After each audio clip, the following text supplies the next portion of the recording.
Real quick video in the early morning.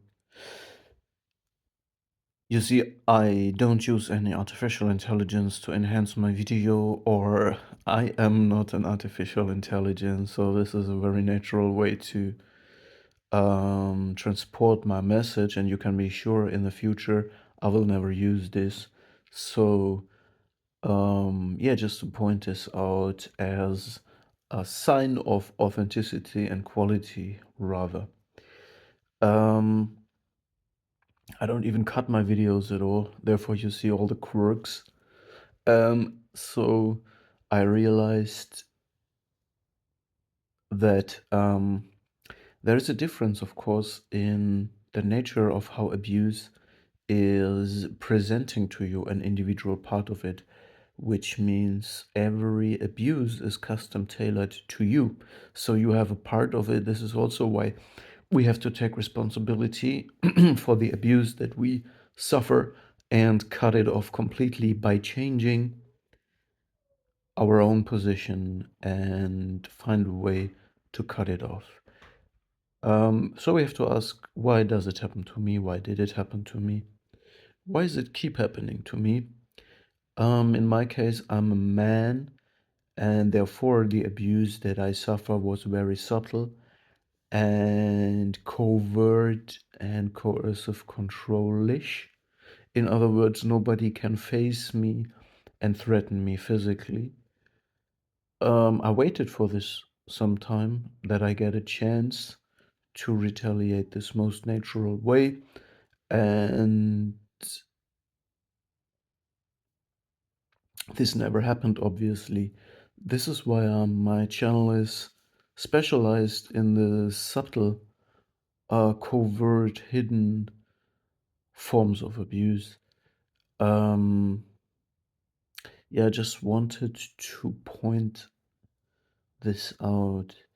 Um, and Professor Samvagnin suggests that we can train the abusers, the narcissists, just the same way they use in training to train us.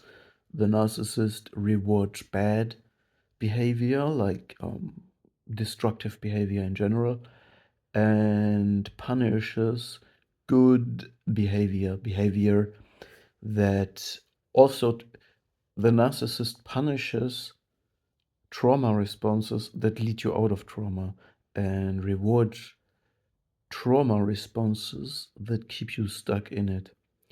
By the way, I could make a video about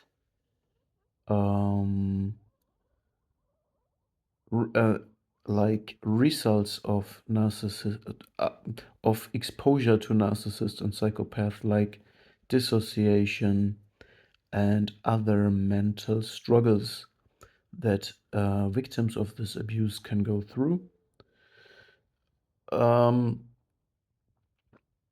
Yeah, but for now, I just wanted to point out that that narcissists and psychopaths are reaction creating machines. In other words, they are like an algorithm that has trained all their life to get reactions out of people, and they use cold empathy and changing faces and breadcrumbing, future faking, and so on to reach their goals and get the reaction they need.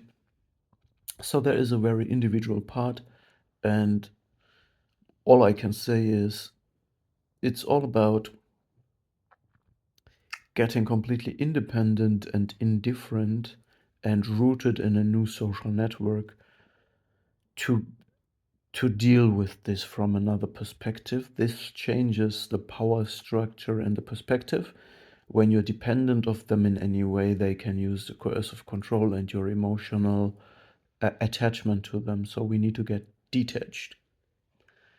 The way Professor Samvagnin suggests that in training, I think, is in a way that we cater to their needs, which means we give them narcissistic supply, and we kind of co-opt with them in a way that is not damaging to us, in order to get to get by with them, but you need to watch the video of him if you want to know how to.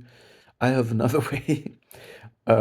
What I do is at the moment, but it's experimental, exposing them in public, and every time I see them, by but at the same time, this combined with an emotional detachment. So, in a very repetitive, automatic way that does not need a lot of energy investment from me, but just like I say hello and goodbye.